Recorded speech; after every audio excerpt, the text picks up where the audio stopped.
Hi. So, Rory. Yeah, hi. Hi. Are you an introvert or an extrovert? I'm not sure, Sometimes I think that I'm basically an introvert. Yes. Like, as I get older, I much prefer my own company. Interesting. I don't really like going to parties that much if there's going to be new people there. Mm-hmm. If it's my friends, I'm happy to go out, but Mm-hmm. I don't know. What about you? It's funny what you said. I feel the same way. I think sometimes I'm an introvert, and other times I can be an extrovert.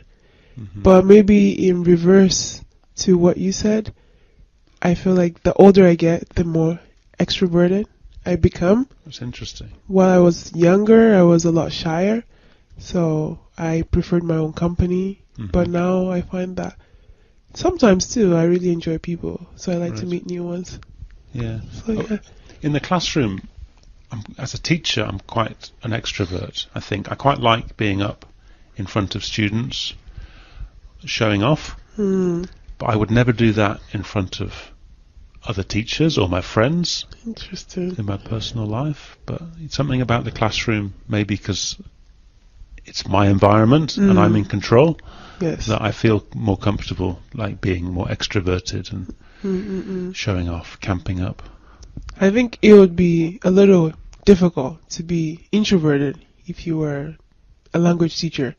I think it certainly helps to be extroverted, or Yeah. to act to be able to become more extroverted when you're in the classroom. Yeah. For sure, for sure. And have you ever done anything really extroverted, like performed in public or? Before I used to sing actually, and I've sang in concerts. Right. And it's true, I think that's where my introverted self really comes out, because although I enjoy singing and I like the attention to a certain extent, but I get really nervous. Right. Really, really nervous when I'm in front of a large crowd. And sometimes I'm like, why am I doing this to myself?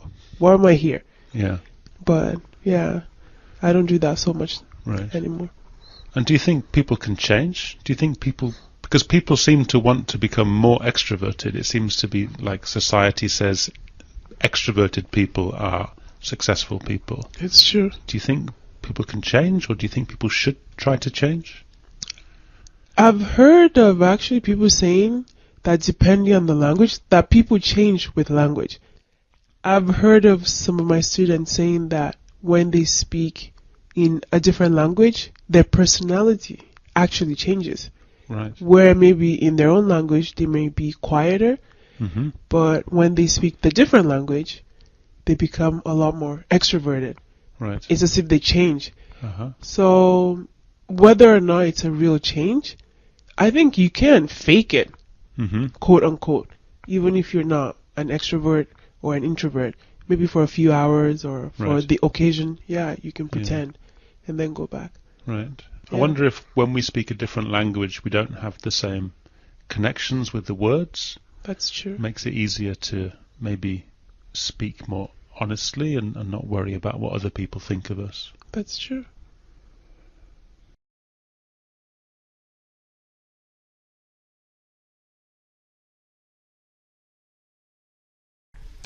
So, Greg, we're talking about controversial issues, and one of the issues in your book is income disparity.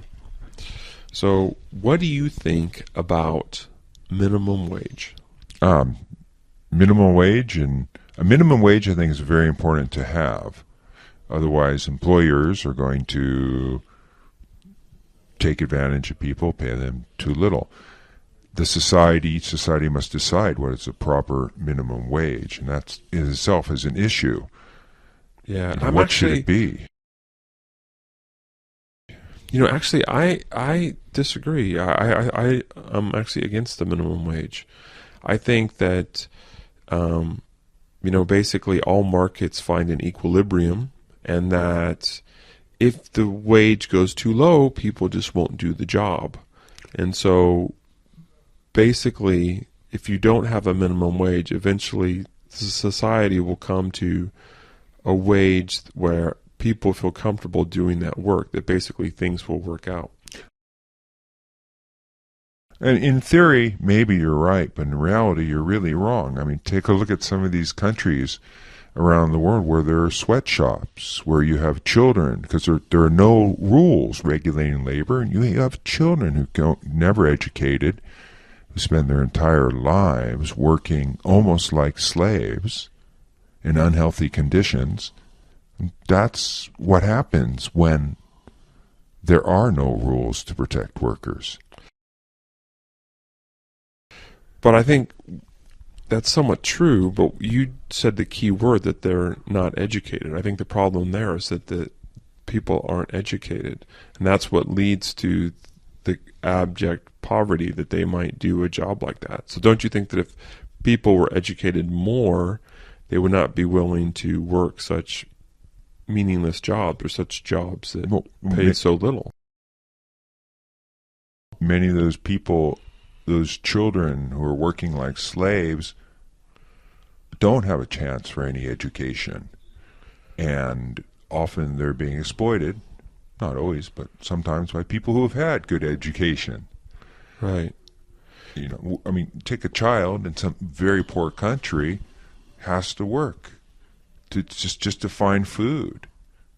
So basically, you're saying is secondary. So basically, you're saying that they should have a living wage, that they should make enough money that they can have a decent standard of living. Everybody should have a decent standard of living, I believe. I just think that it's really hard to arbitrarily set a price. I mean, that number is always going to go up and down. That even minimum wage somewhat skews the reality that if you just let markets take their natural course, eventually people won't be willing to work. No, it doesn't work that way, because I think when you just have what's complete free market, you have corrupt people who take advantage of other people. Well, that actually I do agree with. I do believe in free markets, but one thing that is true, free markets cannot work where there's corruption. I do agree with that. So we agree about something. Yes. Good thing.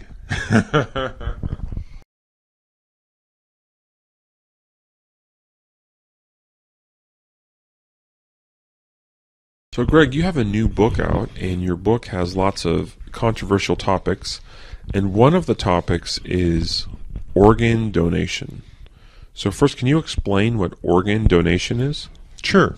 Organ donation is when a person, living or dead, allows his or her organs to be used in another person.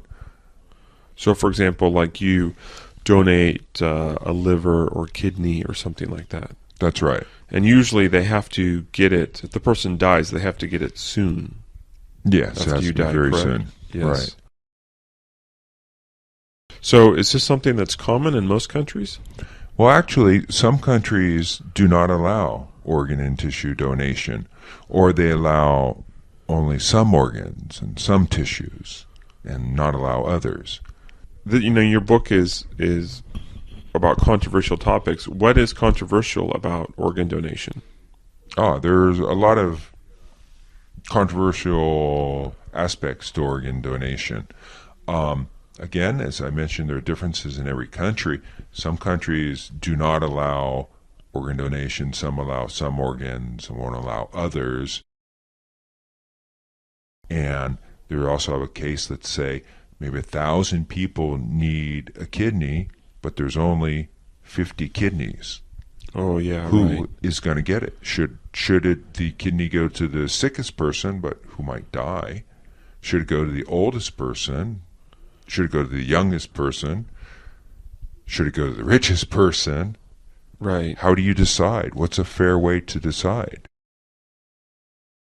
Now, also, I think in your book you were talking about medical tourism. Could you explain what that is? Medical tourism is when people go to a country and for the purpose of medical treatment, which they can't get in their country, either because the treatment's not allowed or it's too expensive. relating back to the question of controversy, there are a lot of countries in the world which are very poor, and people are willing to sell their organs, actually. So you have rich Arabs, rich Americans, rich Japanese, rich British people, and people from many rich countries can't get an organ in their own country, and they'll go to a poor country to buy organs from poor people. Is that right? In some places, it's illegal. There are also laws in many countries that say someone must, before they die, give permission for the body parts to be used. But those body parts are sometimes taken from people after their death without permission. Yeah, that's pretty controversial stuff. That's pretty deep. Yeah.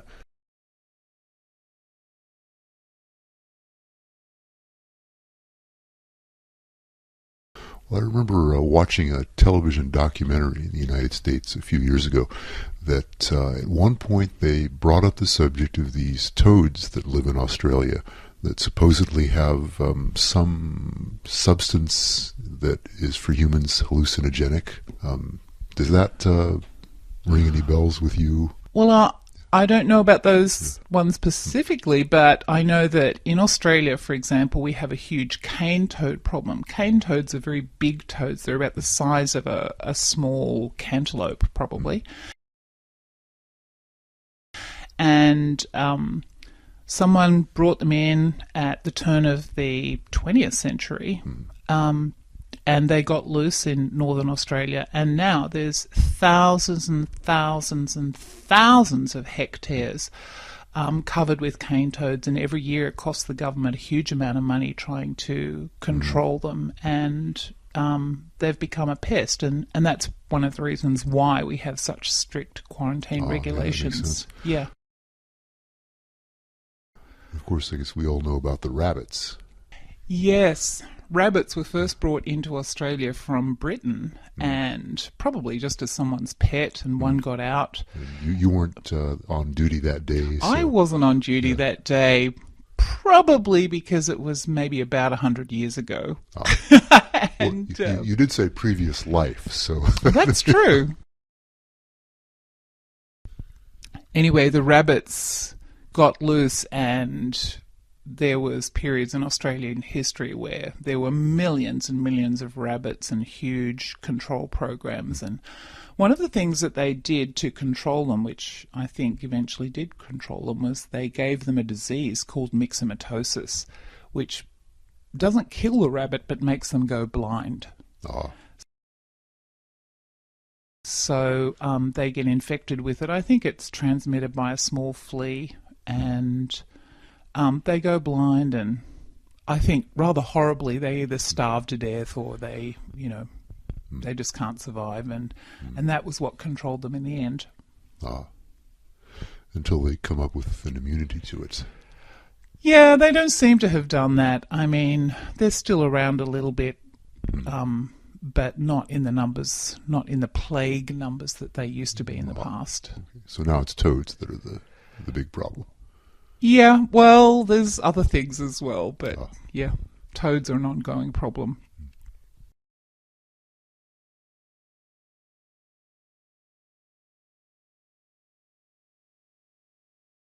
So, Julia, I was looking at your website, and I noticed that you did a bike trip in Cambodia. Yeah, that's right.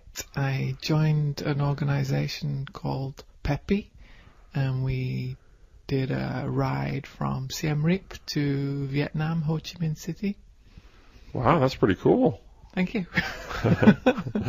So how did you do this trip? Was it through some organization? Well, actually, it was a couple of friends of mine lived in the same town as me, and it was their idea. They'd been to Cambodia, they wanted to go back, and they wanted to do something somehow to help in some way. They recognized there was a problem with education in Cambodia, availability of education. They wanted to build a school. So they went online and they found an organization through which they could, if they raised the funds, this organization would build a school for them. And so we incorporated the bike ride as part of the fundraising and as part of the learning process. We wanted to actually go to Cambodia and see the country, as much of the country as possible.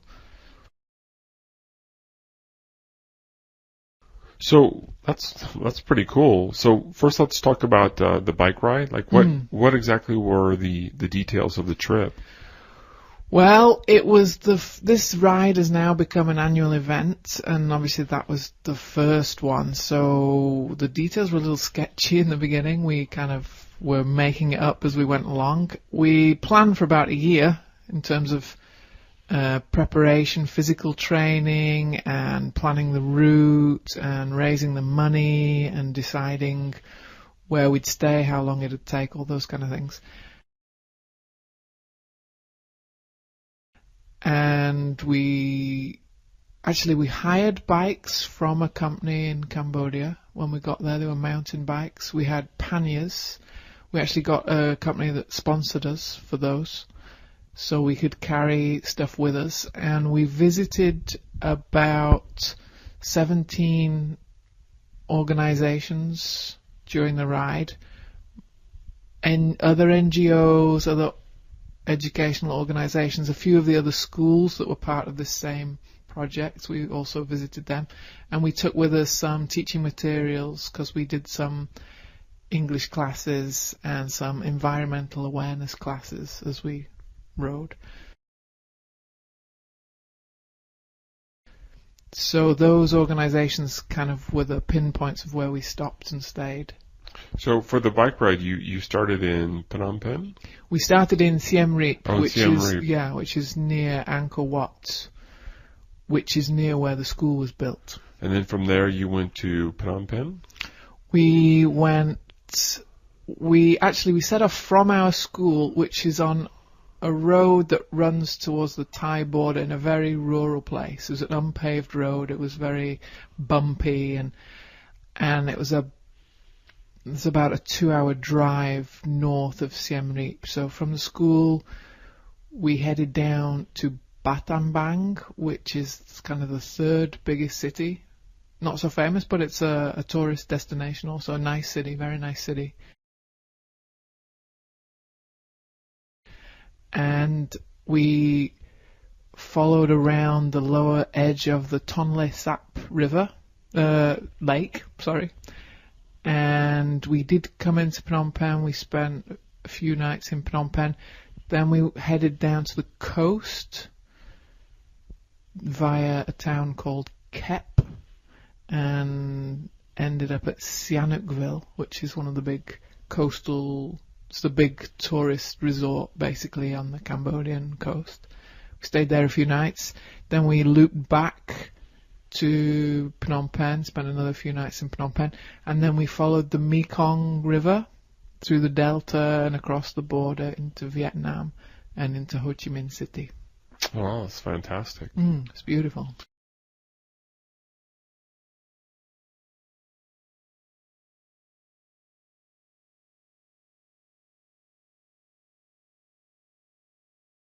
Okay, Nathan, so we're talking about driving, and are there any rules or regulations that you'd like to change? You know what, Jules, that's an interesting question.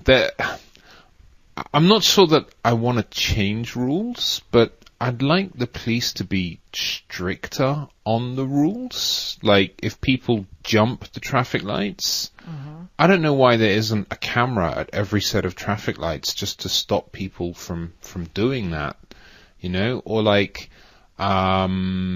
speeding. It's very, very easy to put speed cameras in places, but people seem to think that it's okay to, like, the speed limit is the minimum speed. Maybe the car manufacturers should have some responsibility then, maybe in limiting their engine. What's the point in producing an engine that's big enough and powerful enough that you can go like 200 kilometers an hour when the speed limits are only... You never get the chance. Have you ever driven in Germany where they don't have speed limits? I've been to Germany and been a passenger in a car, but not driven, no. I've been a passenger on the autobahns. I really enjoyed it, actually. Yeah. Is that because you're a speed demon? Well, yeah. Adrenaline freak. I like the freedom, right? And I think it takes away a lot of the road rage element. And right. I think people do drive responsibly.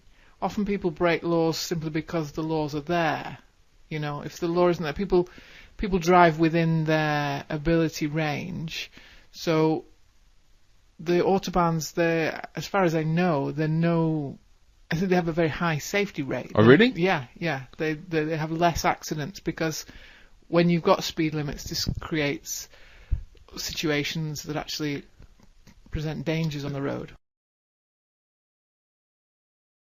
Do those people then, maybe I guess in Germany, they maybe have better education about self-responsibility when driving, maybe? Possibly. They also have very good cars, very safe cars. Right. And, you know, if you've got like a Porsche or something that can go at that speed, then it's so nice to be able to use it do properly. That, yeah, and safely, because you know there's not going to be somebody in that outside lane obeying the speed limit to the letter who's going to present a danger to you. You're free. You can go at the speed you want. The people who want to drive slow, they have a lane that they can drive more slowly in. So it kind of balances out. I think it's the restrictions that create the dangers sometimes. Okay. Based on the autobahns. Yeah. Obviously, driving through a residential area or where there's a school, you've got to have. But I think those things we have in the UK, those speed bumps, policemen things, those speed bumps that force you to slow down. I think they're a good idea. They're perhaps the way to go. So you don't think fining people is useful? Not really, no, because it relies on the police, like time, and the police don't have time to police every single driver all the time and do that.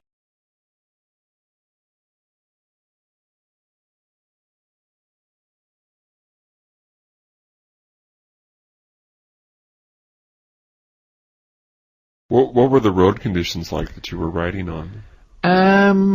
I'd say at least half, maybe more than half, were unpaved roads. Thankfully, Cambodia is very flat, so it wasn't so difficult. We averaged about 70, 80 kilometers a day, but on some days it was like 35 degrees, so it was hot. So we'd try to leave at around 6 o'clock in the morning. A lot of mornings we saw the sunrise. We'd grab some breakfast at a roadside market or something, noodles, that kind of stuff. And so the roads were unpaved, and the dirt in Cambodia is very red.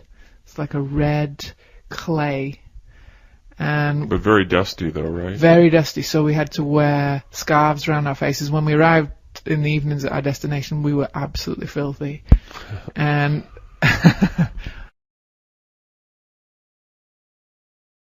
I always looked at myself and thought, wow, I got such a great tan today. And then I got out of the shower and realised it was all dirt, completely dirt.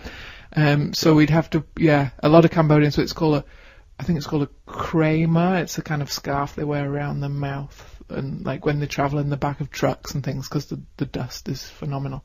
Although the dust, in some ways, might have helped with the maybe sun protection or from the rays. Did you find that, like, because you were covered in dust, that maybe like you didn't get sunburn?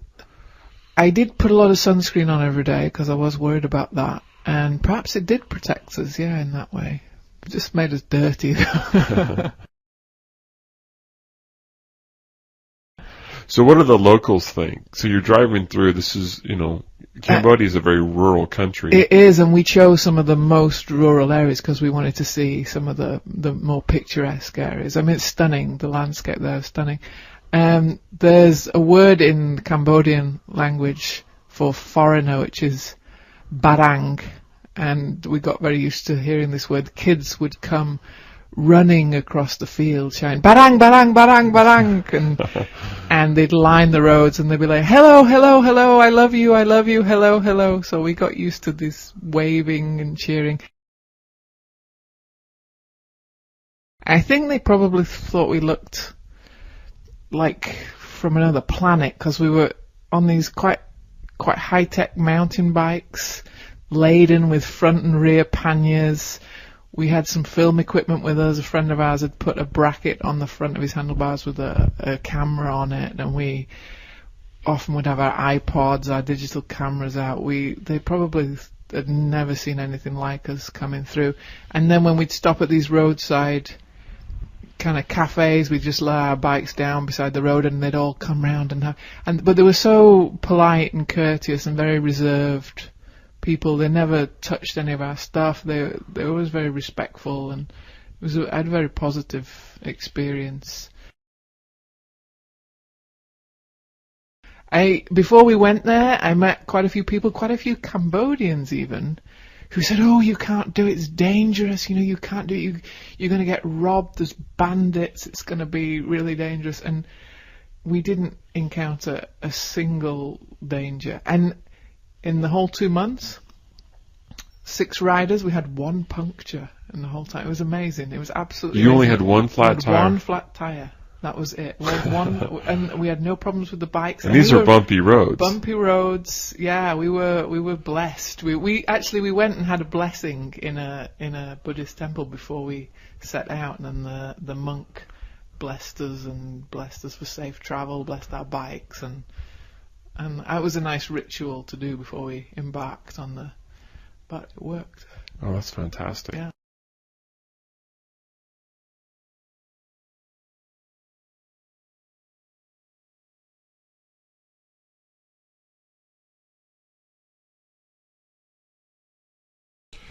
So, Greg, in the last one we were talking about minimum wage, and this is one of the topics in your book, and it's about income disparity. One of the chapters is about income disparity. Now, the opposite would be, should there be a salary cap, which would be that basically you can only earn so much. Like, let's say you can only earn $5 million, $10 million. Nobody can earn more than that.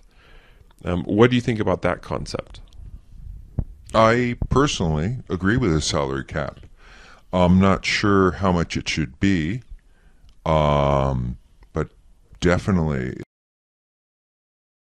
the discrepancy in wages is just way too great. There's too many people who have to, the husband and the wife work together, work hard, 40 hours a week or more, both of them, and they're barely getting by.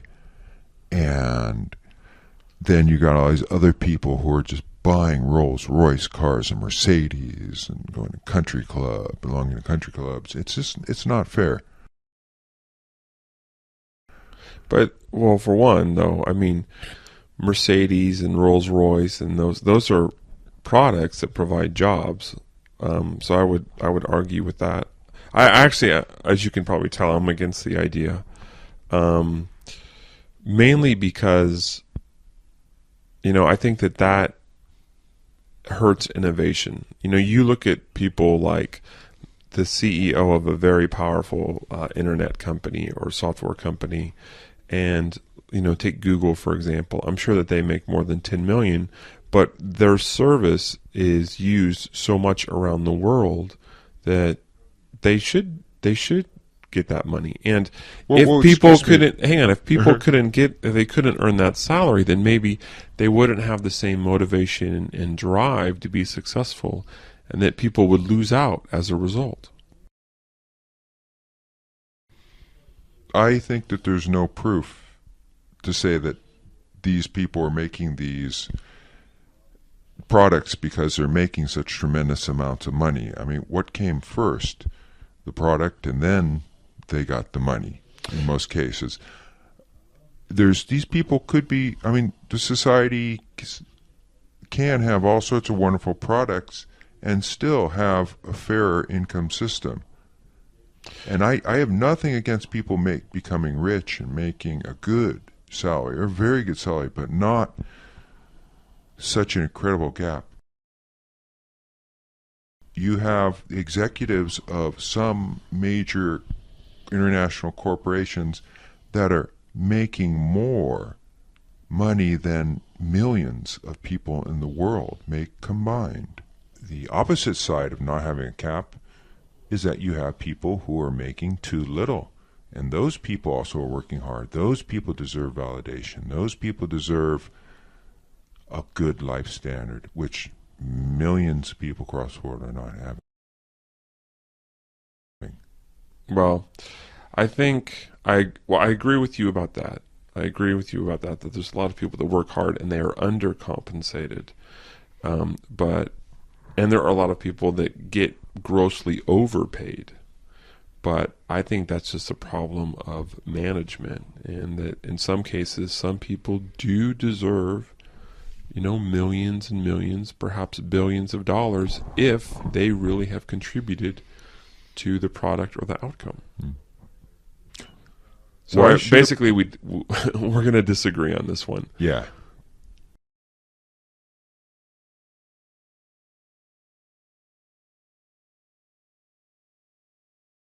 What was the hardest thing about the trip? The hardest thing was seeing this country. It was so beautiful and with such amazing people, but struggling in so many different ways with so many different things. Historically, the legacy of Pol Pot on the country, this huge discrepancy between the rich and the poor. So as we're cycling along these unpaved roads beside farmers on carts that are being pulled by water buffalo, there's these huge 4x4s screaming through, not paying any attention to anybody, driving. There's no law, there's no road law, so they could drive whatever speeds they wanted, tearing up the earth, causing accidents. I witnessed an accident, and that was particularly hard to deal with. The car that caused the accident didn't stop, and the guy that was left in the dust didn't have much chance. The locals, I guess, tried to get him to a hospital or whatever, but the medical conditions, there's not much going on in terms of rural hospitals.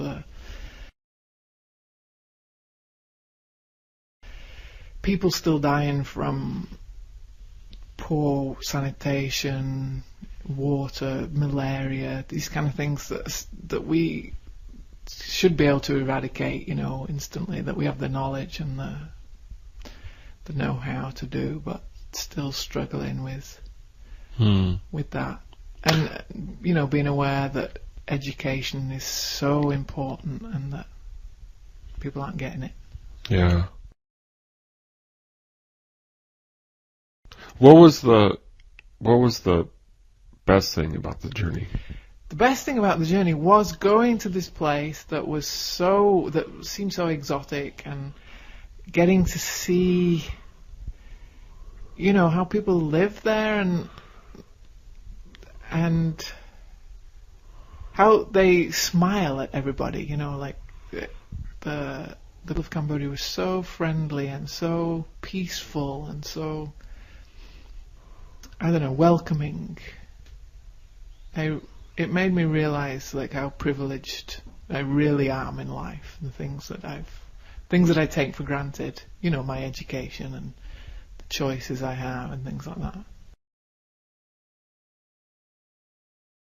And the beauty and mystery of Angkor Wat is, it's one of the 7 wonders of the world. I think these temples, these incredible temples, getting to go there, and we took some of the kids from the school there, these kids who live in the area who had never even been there. We went on a school trip with them and took them, and they got to going through these temples in the jungle with these young kids, and it was really awesome. Oh, that's a great experience. Yeah.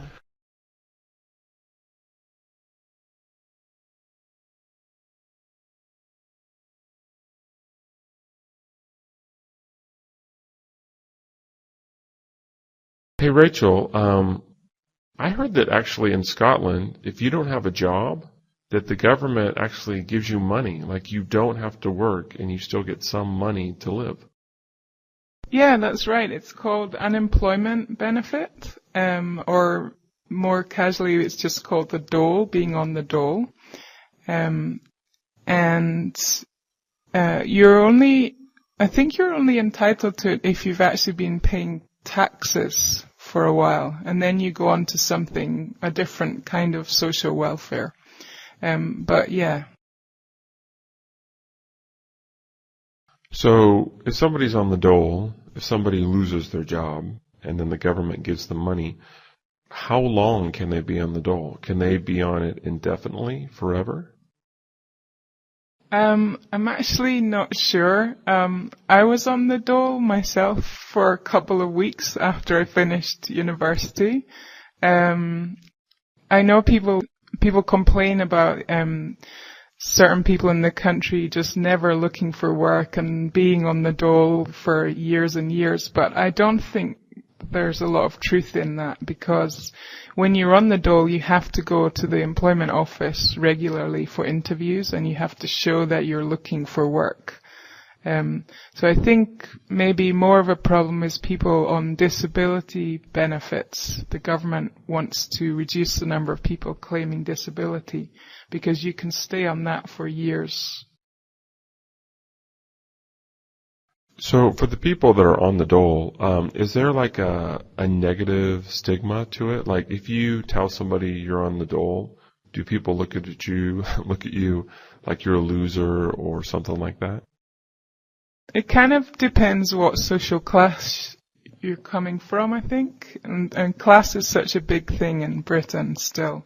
I think for my parents' generation, my father, for example, is quite middle class, and I think he would find it very shameful to be on the dole. So, if you didn't have a job and you were on the dole, how would you feel? Would you feel funny about it, or would you feel like it was, something that was coming to you for all the hard work you've done? I didn't feel bad about it at all. I felt like, yeah, this is great. I can, I paid taxes while I was working, so it was kind of like just getting the money back. It was sort of a form of insurance, I felt like. So because you have the European Union, can somebody theoretically get on the dole in Scotland and then go and move to Greece or Spain and just live on the dole in a cheaper country? I think that's not possible because you have to show up at the employment office on a regular basis. So I think that would be impossible. Oh, that's too bad, because if you could, that's what I'd do.